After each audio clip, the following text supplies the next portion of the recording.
a professor isn't as magical as you might think. If you're interested in teaching at the university level or at a community college, this video might be for you.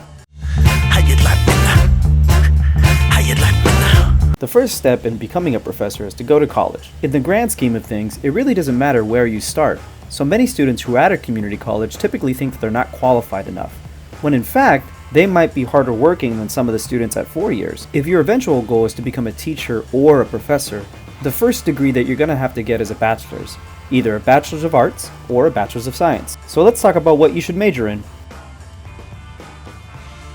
The first thing I'll say is that you should definitely major in something that you're passionate about. If your goal is to teach, then what would you like to teach? Now, because there are so many different fields of study, you don't necessarily have to major in A in order to teach A. An example would be if you're interested in studying psychology because you like certain aspects of it, you don't necessarily need to major in psychology in order to teach something that is related. For example, child development pulls a lot from various schools of psychology. Or if you're really into history, you don't have to major in history. You can major in something like American studies or ethnic studies. The biggest piece of advice that I would give you is don't pick a major solely on how much money you think you can make with that. Because sure, you might major in computer science, but be terrible at it. Instead of majoring in something that you think you're going to get your foot in the door with, major in something that will help you open the door. What I mean by that is that if you're passionate about something, you will make doors open for yourself. If you're thinking about double majoring in something, I would recommend that you do it.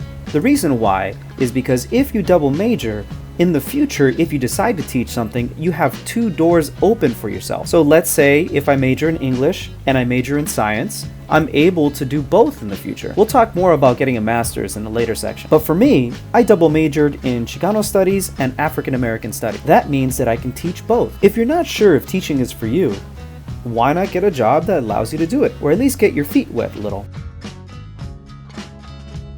For example, when I first started out, I got a tutoring job at my old middle school. After that, I managed to get a couple of TA jobs and tutoring jobs all across campus. All these jobs combined allowed me to get a good understanding of what it really meant to be a teacher, including a lot of the nuances that you really can't teach, you just have to experience it.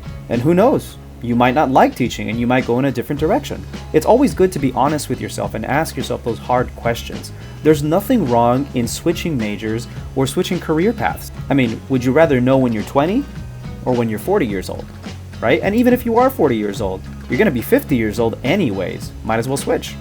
This ain't no place for no hero. Graduate school is what typically comes after you finish your bachelor's. This can refer to a PhD program, otherwise known as a doctoral program, or a master's degree. Most people think that you need to get into a master's program or a doctoral program that directly translates from your bachelor's, but that's not always the case. It is perfectly possible for you to go into a master's program where you don't have a background in that. So if you have a degree in English, for instance, there's nothing stopping you typically from going into a master's program in history. In order to teach K through 12, so to be a public school teacher, you need to have a bachelor's degree and a teaching credential. To teach at a community college, you need to have a bachelor's degree and a minimum of a master's. You can have a PhD too. In order to teach at a 4-year school or a private school, typically to teach full-time you would need a PhD, but you can teach part-time with just a master's degree or a law degree, otherwise known as a JD. Having a mentor or a series of mentors can make the world of difference in graduate school. Essentially, a mentor is someone who guides you through the graduate process. Not just the academic part, but also the emotional and mental part that not many people talk about. There are a lot of hoops that you need to jump through when you're in graduate school, and having the right mentor can make that a lot easier. And once you're getting ready to graduate and you're on the job market, a good mentor could be able to give you an inside scoop about how the job market is now and maybe even tell you whether or not someone's hiring. Now, this might sound a little counterintuitive, but most master's programs or PhD programs don't actually teach you how to teach. Because most graduate programs in the United States are geared towards training researchers and academics, they're not necessarily thinking about how to communicate that to students in the classroom. Some graduate programs do have what we call pedagogical components. This is where they actually teach you how to teach. But for the most part, this isn't the norm. So then how do you learn how to teach in a graduate program? I went door to door. I hustled. I went department to department. And I said, this is my CV. I'm a grad student in this program. I'll TA for you.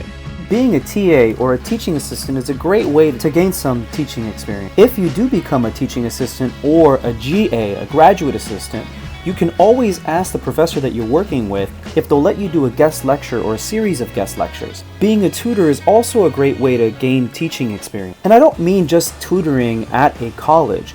If you can tutor at an elementary school, a middle school, or a high school, that would also be good. And the reason for that is because then you'll be able to break down complex topics in a way that even a child can understand. Now I couldn't see where you coming from. This next part is probably the most difficult thing to talk about. No matter how good you are, no matter how many degrees you have, no matter how many awards you have, we can't control the job market, especially in the post-COVID age. But there are certain things that we can do to maximize our possible chances of landing a job. There are a couple of websites that I'll go ahead and post in the description of this video where you can go ahead and sign up for alerts for jobs that come up in your area. But one of the best ways to maximize your possibility of getting a job is to be able to communicate to your former mentors, not just there at your old school, but at any school that you may have gone to. And so I did all the applications through the California Community College Registry. Not all schools are on there. So then I started looking, what one of my classmates told me to do was look at all of the community colleges that are within a 1-hour drive from my house and apply to them. And hopefully by this point, you've made a couple of friends along the way. Keep in touch with them and make sure that you tell them of any opportunities that you find out that may be beneficial to them. No matter how good of a professor or a teacher you might be, none of us can control the political or economic landscape. And as it stands, 70% of all professors in the United States are adjunct or contingent. This means that they are temporary workers who get paid a part-time wage, but typically work full-time, if not overload. We actually made a video about adjuncting if you're interested. The first thing you need to do is look at all the schools that are close to you and see whether or not they're hiring in their adjunct pool. An adjunct pool is a list of people that are basically on standby. The main thing that they're going to call you out on is whether or not you actually have enough teaching experience to have your own class. So in your CV and in your cover letter, make sure that you emphasize anything and everything that could be considered teaching experience. And once you get that first class, all these other doors are going to open up for you. Originally, right, adjunct faculty, part-time faculty, we were just supposed to be a small piece of the system. And in the 70s, up until the 70s, we were not the majority of the system. In the 70s, I think it was something like 76% of faculty was full-time tenured or tenure track.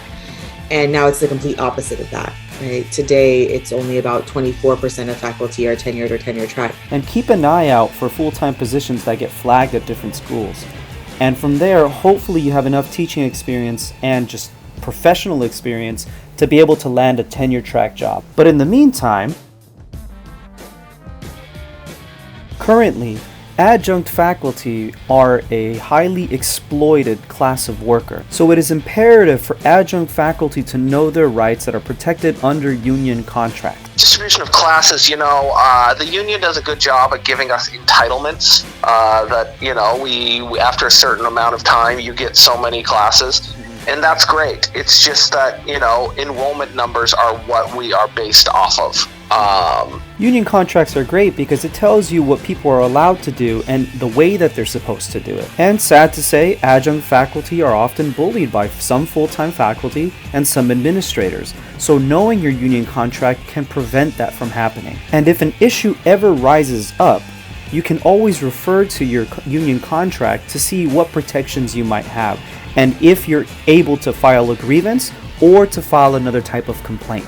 And please don't feel shy or ashamed to go and file a complaint or to enforce a union contract.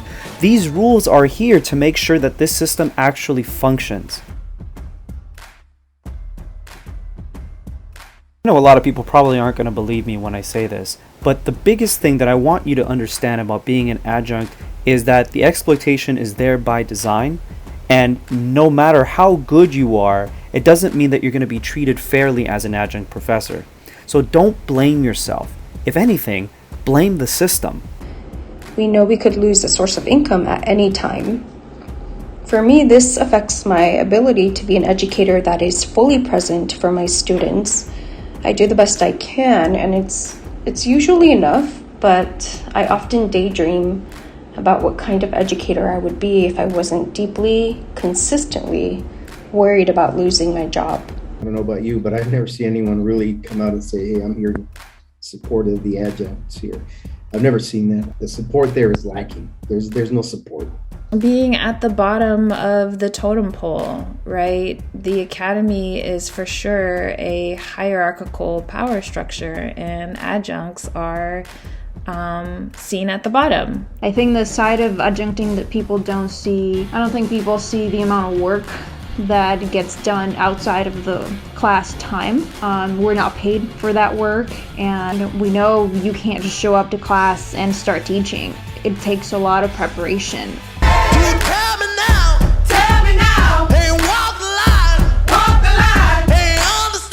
So after all of this, I know that there's some of you who are probably doubting becoming a teacher, and I don't blame you. It's extremely difficult, and we are very underappreciated and undercompensated. But being a teacher is one of the oldest and most important of human professions, and we shouldn't let the failings of government or of the economy or of society, whatever word you want to use, to stop us from having good teachers in the world. And there is a lot of really good work being done right now by people who are trying to change the system, not just for us as teachers, but mainly for our students and the communities that we serve.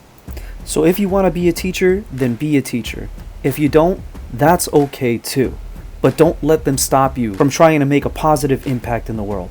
Or, as Bob Marley would say, the people who are trying to make this world worse are not taking a day off. Why should I?